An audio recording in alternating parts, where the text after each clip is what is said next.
the PS5 cannot be connected directly to the studio display.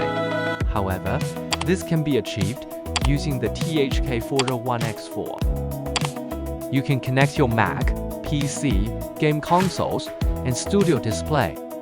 Keyboards, mouse, and USB devices can also be connected to the rear panel. On the front panel, you can connect your headphones and USB devices.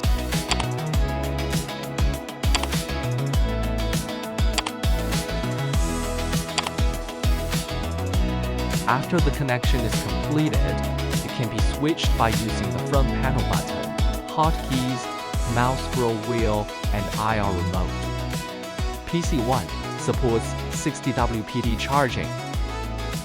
Connecting an Ethernet cable can provide internet access to 2 devices. Connected USB devices can enjoy high-speed data transfer.